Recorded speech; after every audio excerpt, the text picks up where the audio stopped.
Title: When my friend's mom started acting strange around me, I never expected her to remember my name, let alone the way I take my tea.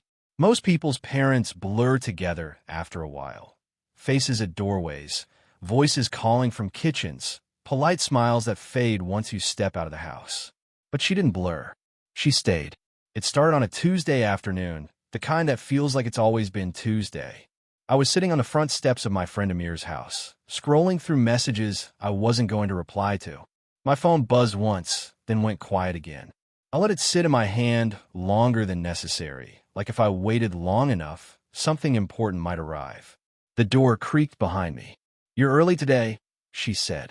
Her voice wasn't loud. It wasn't soft either. It was just present. I turned. Amir's mom stood there with a grocery bag in one hand, keys in the other. She looked tired in the way adults often do, tired but still careful. Her hair was loosely tied, a few strands escaping near her temples. "Yeah," I said. "He said he'd be back in 10 minutes.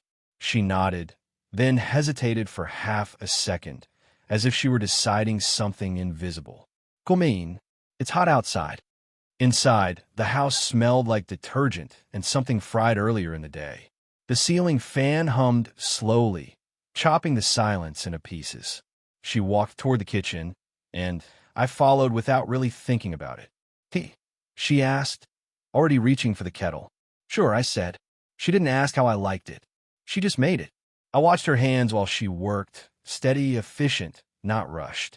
When she placed the cup in front of me, I noticed something strange. "No sugar," I said. She looked up, briefly surprised. Then she smiled, but not in the polite way adults smile, I guess. "You never take sugar," she said. I laughed lightly. I didn't know anyone noticed. She shrugged and turned back to the sink. "Some things are easy to notice."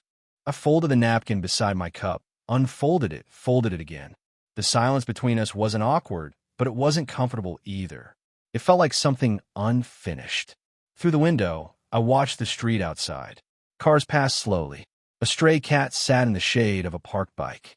Everything felt paused, like the world had taken a breath and forgotten to exhale. "College going fine?" she asked. "Yeah," I said. "I guess." She glanced at me, waiting for more, but I didn't add anything. Talking about my life always felt like trying to describe a room I'd never fully entered. She wiped her hands on a towel and leaned lightly against the counter. Her eyes didn't stare, but they didn't move away either. I felt them on me, not heavy, not light, just there. "You're quieter these days," she said. I blinked. "Am I?" She nodded once.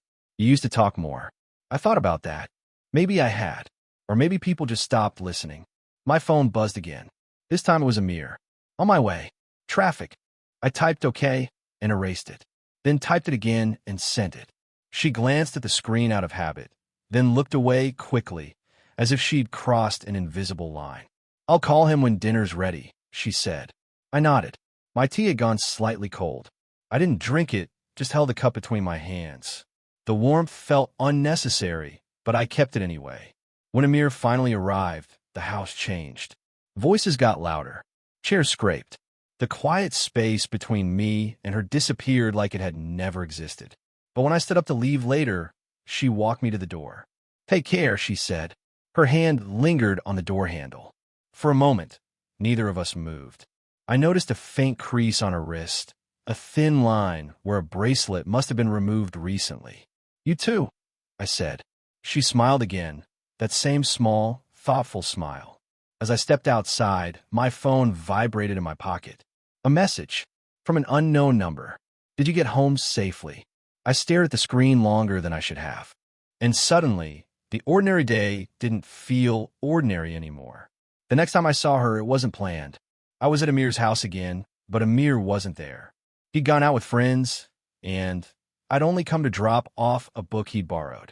I told myself I'd just leave it with the guard downstairs, but somehow my feet carried me up the stairs anyway. I knocked lightly. She opened the door almost immediately, like she'd been standing behind it. "Oh," she said, surprised. "You?" "Yeah." Amir forgot his book. She stepped aside to let me in. The house felt quieter than usual, as if it had been waiting for someone who wasn't coming. "He's out," she said. Unnecessary explanation. "I know." She nodded. then walked toward the living room. I followed again like before, like it was natural. She asked.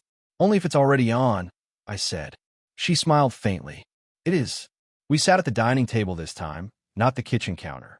The distance between us was small, but deliberate. Our cups steamed gently.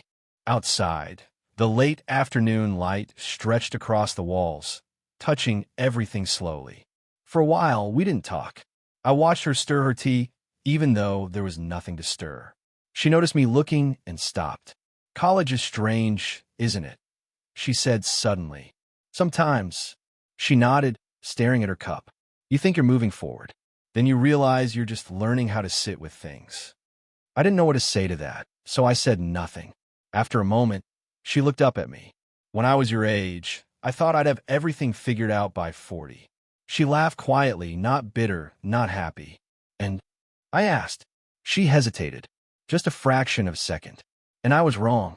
Her words weren't dramatic, but they felt heavier than they should. I thought about her message from the other night, about how strange it felt that she'd cared enough to ask if I got home safely. I thought about how Amir would never notice the way I drink tea, or how long I sit before replying to messages. Sometimes, I said slowly, I feel like I'm invisible. She didn't interrupt. She didn't rush to fix it. She just listened. Like I'm there, I continued, but nobody really sees me. Not properly. Her fingers tightened slightly around her cup. You're not invisible, she said. The way she said it made it sound less like comfort and more like a fact. For a moment, I imagined what it would be like if she weren't Amir's mom. If she were just someone I met somewhere else, at a cafe, on a bus, in a city where nobody knew us. The thought came and went, but it left something behind. You should stay for dinner, she said. I shook my head. Amir will be back soon. She nodded, but her eyes didn't quite agree. We sat there a little longer. The clock ticked loudly on the wall. The tea cooled. Neither of us reached for our phones. When I finally stood up, she stood too. At the door, she handed me the book as if I'd forgotten it. Don't disappear, she said lightly, almost joking. I looked at her. She was close enough that I could see the faint lines near her eyes, the tiredness she didn't try to hide. I won't, I said. As I turned the handle, her hand brushed mine. It was accidental. Probably. But it lingered for half a second longer than it needed to. I don't know why that moment stayed with me. Maybe because it felt like someone finally saw me. After that evening, something shifted. Not loudly. Not obviously. Just enough that I started noticing her even when I tried not to. I stopped going to Amir's house for a few days. Told myself I was busy. Told myself it was normal. But the truth was simpler. I didn't trust the quiet feeling that had started following me around. Then Amir texted, Mom says you haven't come by lately. You okay? I stared at the message longer than I replied. Yeah, just busy. That evening I went back. The house looked the same. Same gate. Same stairs. Same smell of detergent and fried onions. But when she opened the door, her expression was different. Relief, maybe, or disappointment that she'd felt it. You disappeared, she said. Her tone wasn't accusing. It was observational, like she was noting the weather. Just assignments, I said. She stepped aside to let me in. This time, I didn't follow her immediately. I stood in the hallway for a second longer than usual, listening to the silence. Amir wasn't home. Again. You want tea? She asked from the kitchen. I hesitated. If it's not a problem. It's not. We sat on opposite ends of the couch this time. Not at the table. Not in the kitchen. The distance felt intentional. She handed me the cup without looking at me. For a while, neither of us spoke. I watched the TV screen, but it wasn't really on. She watched nothing. You shouldn't come here when Amir's not home, she said suddenly. I looked at her. She didn't look back. I mean, she added, then stopped. Her fingers moved toward her cup, then away again. People talk. Who? She shrugged slightly. People always do. I wanted to say something clever. Something reassuring. Something that would make it lighter. But nothing came out. I didn't mean anything, I said finally. She nodded quickly. Too quickly. I know, but the way she said it felt less certain than it should have. A knock interrupted us. We both looked toward the door. Before either of us moved, Amir walked in. He looked from me to her, then back to me. You guys look serious, he said, half joking. Did I miss something? No. she said immediately. Her voice was calm. Too calm. I smiled, but it felt like borrowing someone else's expression. Just tea, I said. Amir laughed and went to his room, already distracted by his phone. But something had already cracked. Later, when Amir started a game in his room, she stood up. I need help with something, she said quietly. I followed her to the kitchen. The light was dimmer there. The fan made a soft, repetitive sound. She stood close to the counter, pretending to fix something with the kettle. I stood behind her, unsure where to put my hands. You're young, she said without turning around. I blinked. I know. She let out a breath that wasn't quite a laugh. You don't understand how things look, she continued. From outside, I stepped a little closer. Not enough to touch her. Enough to feel the warmth of her presence. I'm not doing anything, I said. She turned then.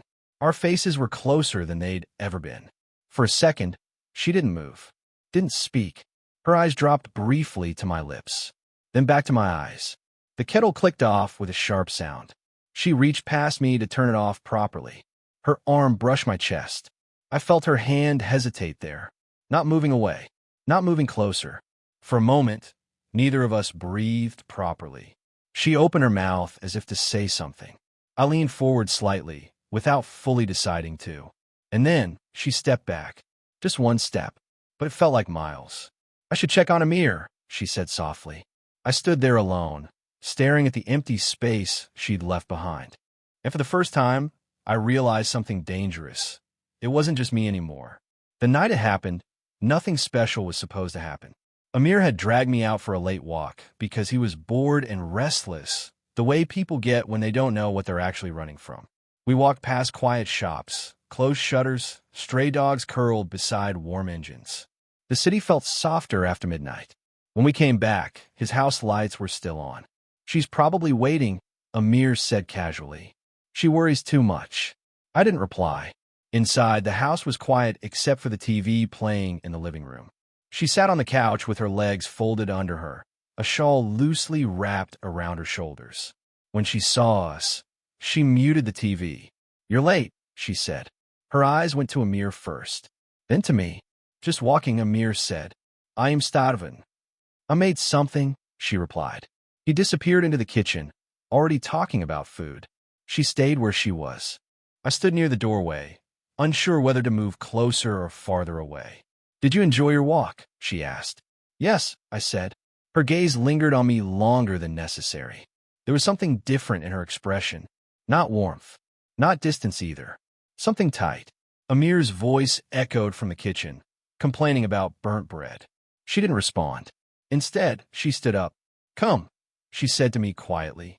I followed her out to the small balcony. The air was cool. The city lights flickered like tired eyes.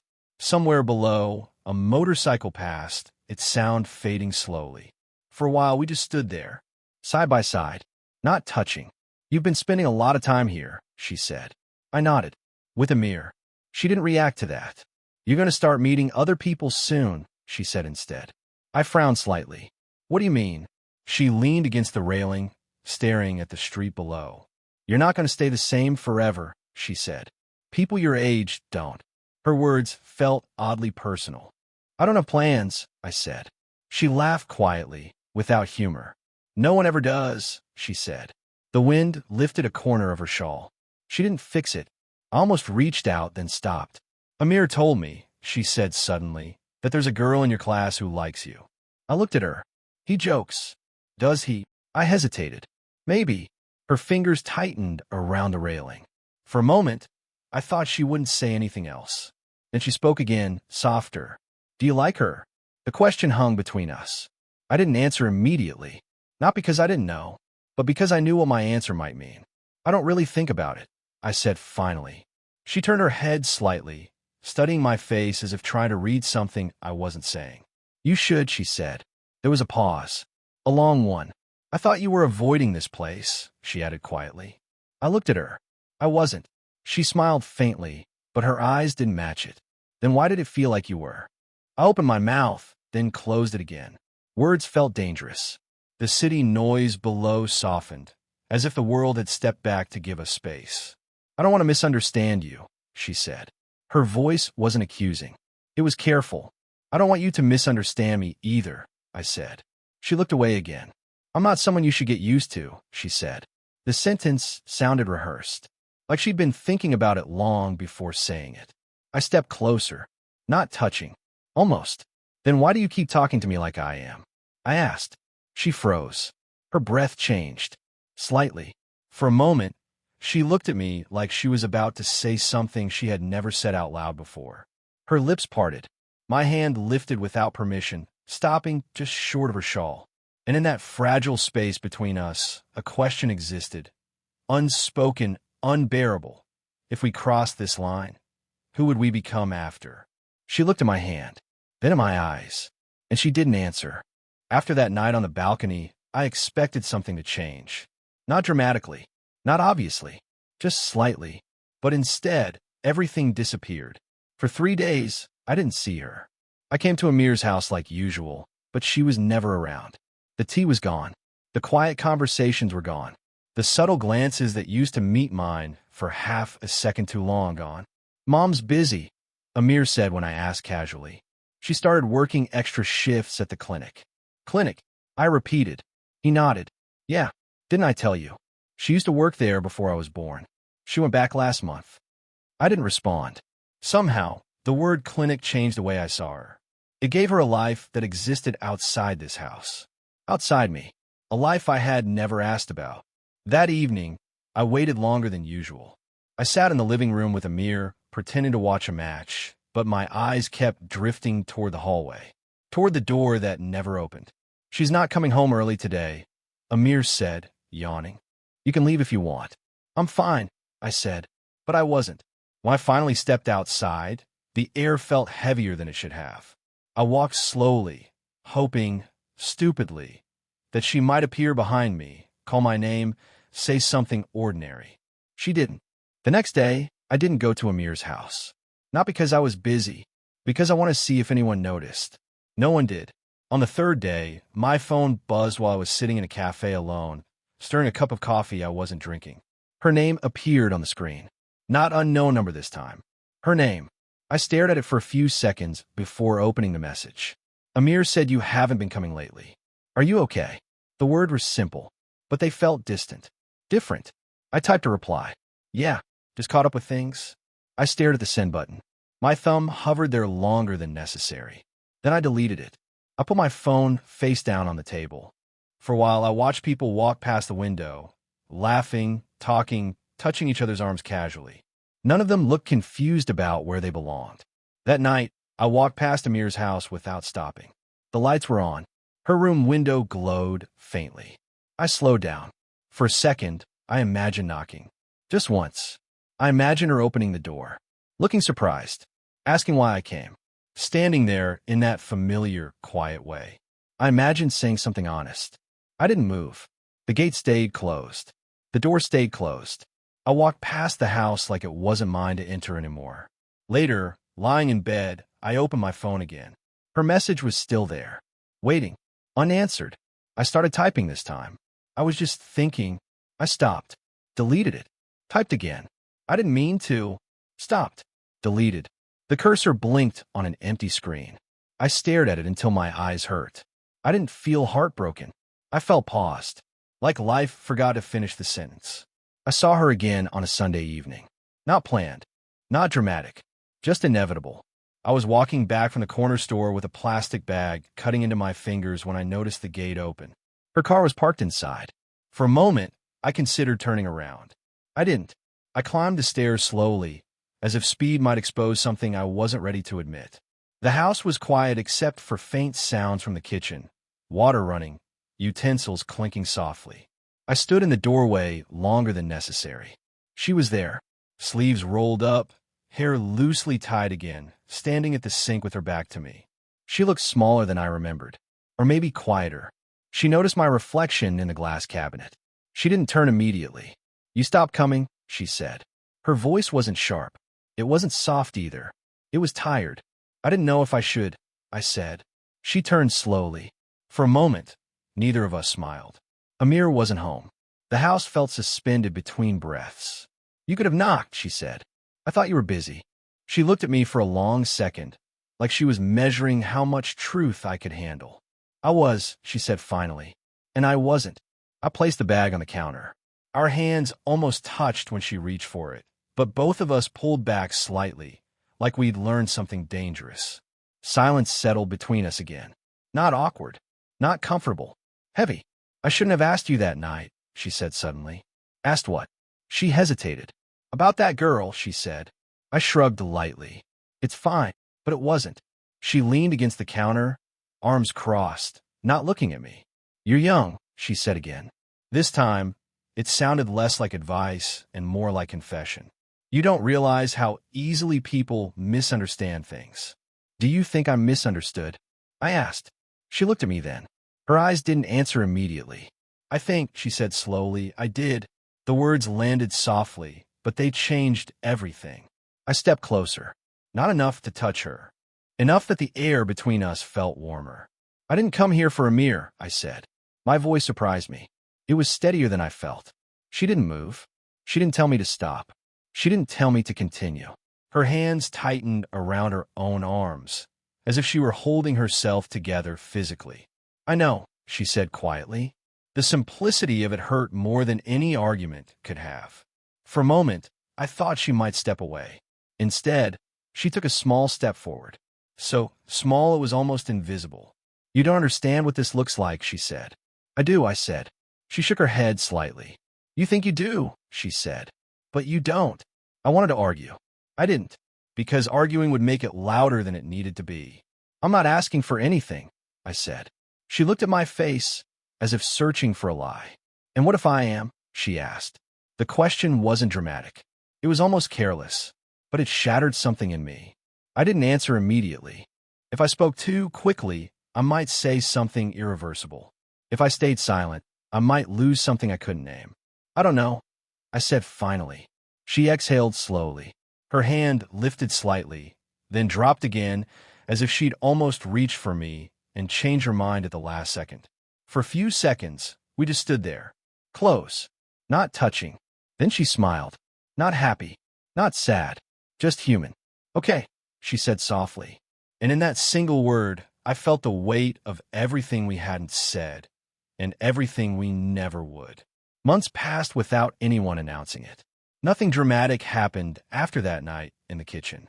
No arguments, no confessions, no sudden disappearances. Life simply rearranged itself. I still came to Amir's house, just not as often. She still made tea, just not every time. And somehow, in the middle of all that quiet adjustment, something between us stopped feeling dangerous and started feeling real. On most mornings, I passed their house at exactly 8:47 a.m.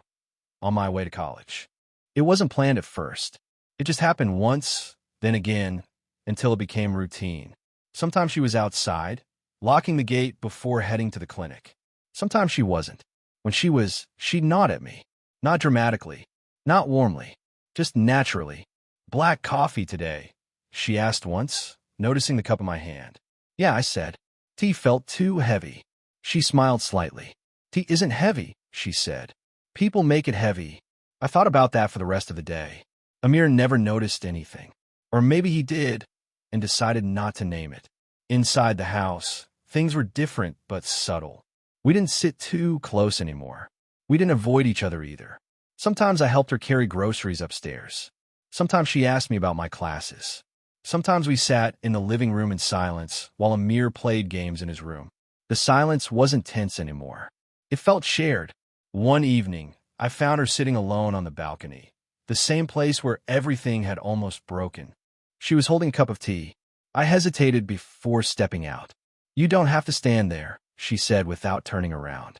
I walked over and leaned against the railing beside her. The city looked the same as always.